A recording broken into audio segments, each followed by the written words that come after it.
Il est là. Si le Rwanda avait les championnats du monde en 2025, c'est pas un rêve totalement éveillé, c'est un rêve qui est tout à fait envisageable puisque le Rwanda a postulé et d'ailleurs le président de la Fédération internationale de cyclisme a dit que effectivement c'était envisageable. Ce serait une magnifique opportunité pour votre pays, les Mille Collines. Oui, le Rwanda est maintenant en mesure de pouvoir recevoir ce genre de championnat. Comme on vient de voir, notre cyclisme a grandi vraiment d'une manière promettante. Donc ça fait qu'on comprend d'abord comment le cyclisme marche et aussi en matière d'organisation de conférences et d'événements ici au Rwanda, on en a reçu pas mal quand même. Et oui, on pourra et on a au moins 14 000 chambres et plus. Donc c'est déjà un bon début.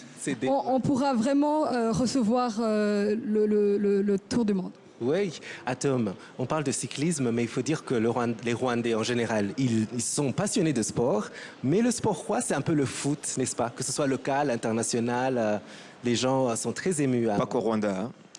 Pas qu'au Rwanda, c'est à l'échelle mondiale, je crois. Ouais. Mais il faut dire qu'il y a de plus en plus de meilleures infrastructures sportives qui, évidemment, vont déboucher à ce qui est beaucoup plus de pratiques, une pratique beaucoup plus massive, notamment des sports qui n'étaient pas jusque-là le sport roi, le basket notamment avec Kigali Arena. Et voilà. Je crois que la particularité du Rwanda, c'est de tout le temps aspirer à se donner les moyens de ses rêves.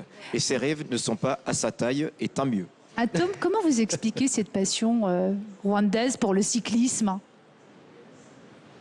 Oh, c'est vrai qu'au départ, ça paraissait, il y a très longtemps, au début du Tour de Rwanda... C'est surtout que son relief n'aspirait pas à faire rêver. C'est pas des montagnes qui donnent envie de grimper, surtout pas à vélo.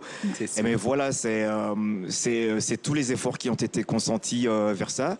C'est lié aussi au passé, à la Belgique qui était l'ancien pays, vous pensez? Je ne sais pas. Paradoxalement, je sais que les pays africains où ce sport est très populaire sont des pays plutôt plats, notamment l'Érythrée, notamment Burkina Faso et tout ça. Et c'est très surprenant. Mais alors, le cadre est magnifique et voilà, il n'y a pas concurrence.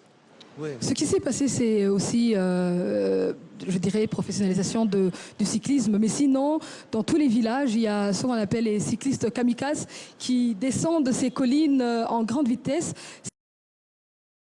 Je dirais,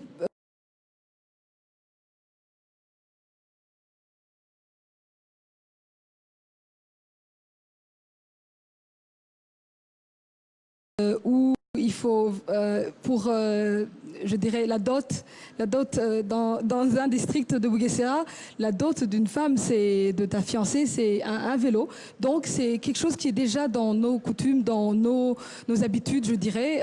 Donc c'était vraiment quelque chose de facile à adapter. Un style de vie avant d'être un sport. Voilà. Ça tombe bien, j'en ai un.